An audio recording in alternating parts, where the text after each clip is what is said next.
All right, so let me first start by explaining how a funnel works, what makes it profitable. I'll walk you through a classical funnel that we use very often with our clients in the agency and that I use with my one-on-one clients. It's a very profitable, very effective funnel, and I will just share my screen and quickly show you how this works. Now, again, later I will walk through a few different specific funnels, but for this one, I'm going to use this example of lead magnet funnel and just walk you through step by step so that you understand how to use these graphics, how to use this flowchart, and how to implement it in your business. So basically, this is how a funnel looks like, right? You're probably familiar with funnels if you're selling stuff online already. You've heard the term being used over and over. If you're new to this, maybe you don't know exactly what a funnel is. Either way, if you're an expert, if you're a beginner, this is for you.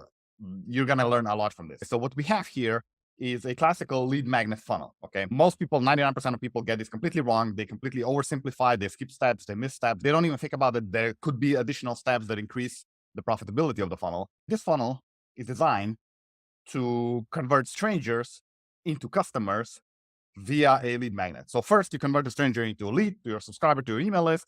Then you convert that subscriber into a customer, and then you upsell them into a higher ticket or just offer them more stuff, basically. The way how this works is here you've got an opt-in page, and the way you'll see how all of these funnels work, you'll have the steps explained, you'll have the pages here. This here is the traffic sources, right?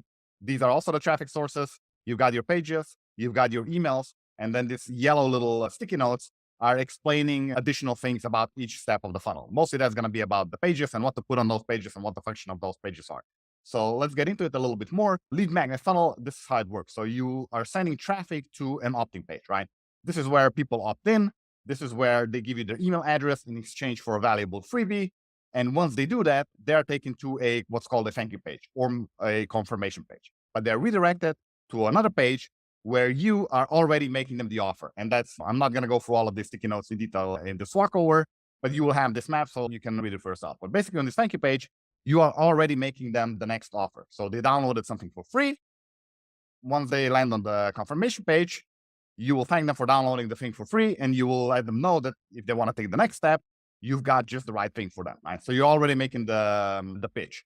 Now, at the same time, remember, because they downloaded something in exchange, a freebie in exchange for their email address, you've got their email address. So they're also going into an email sequence, right? And this email sequence is sending them back to that offer which you made them on the thank you page. Now, the thank you page and the sales page here basically make the same offer, right? But once they land on the thank you page, you refer to the fact that they downloaded something for free, then you make the pitch. After that, you're just sending them to basically what's a clone version of this page, but without referring to the downloading the freebie, because there's no need to keep reminding them. And also this page will function as a retargeting page or a sales page for the retargeted campaigns via email and via social media ads.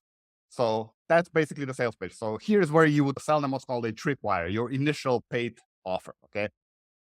In the process of buying, they're taken to an order form or a checkout, right? Depending on which platform you're using for selling stuff online, they might look differently. What I do suggest is that you find a platform which has the option of having a two-step checkout process. That means that at the first step, your potential customer fills out their contact information. Most importantly, they'll give you their email address and their name. And then they're taken to the next step where they can enter their credit card information and actually make the payment. And the reason why that is important to have it broken down into two steps is that a lot of people will not take the second step right away, right? They will take the first step, you get their contact information, they will not complete the purchase for various reasons. Life gets in the way. Maybe they don't have their credit card on hand. Maybe they're just lazy to get up and get their wallet and so on, right? But they think, okay, I'll get this later. This sounds interesting, but they don't actually complete the purchase right there on the spot, right? So that's why it's important to collect that email address. Okay, this person was interested, very interested. In fact, they started the checkout process. And now you can send them the abandoned checkout or abandoned cart email sequences, right? So you're basically just sending them back to the order form, to the checkout form to complete the purchase. So once they purchase the initial offer that you require, they're taken to the upsell number one page. Okay, so here's where you make the first upsell, which complements your initial offer. If they take it, you take them to a second upsell page where you make another offer.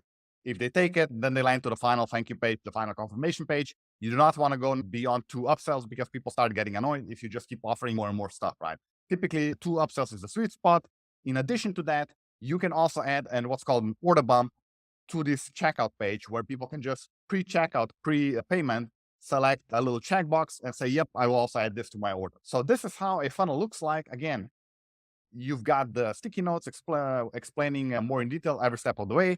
I just use this as an example so that you understand how to look at these charts. So this is a lead magnet funnel, which takes people, again, from complete strangers who've never heard of you to your subscribers via the opt-in page, to then your buyers via the tripwire that you offer on the thank you pages and on the email sequence. Then they become your buyers. Once they are your buyers, you offer them one-click upsell. That's why it's important to have a decent platform which has this capability. And then if they purchase that, or if they don't purchase that, you offer the second upsell. And then at the end, they finally land on the confirmation page, on the thank you page, where you thank them for their purchase. You let them know what to expect. Maybe you give some instruction about how to access the stuff that they purchased, and just generally introduce them to your brand and into your world.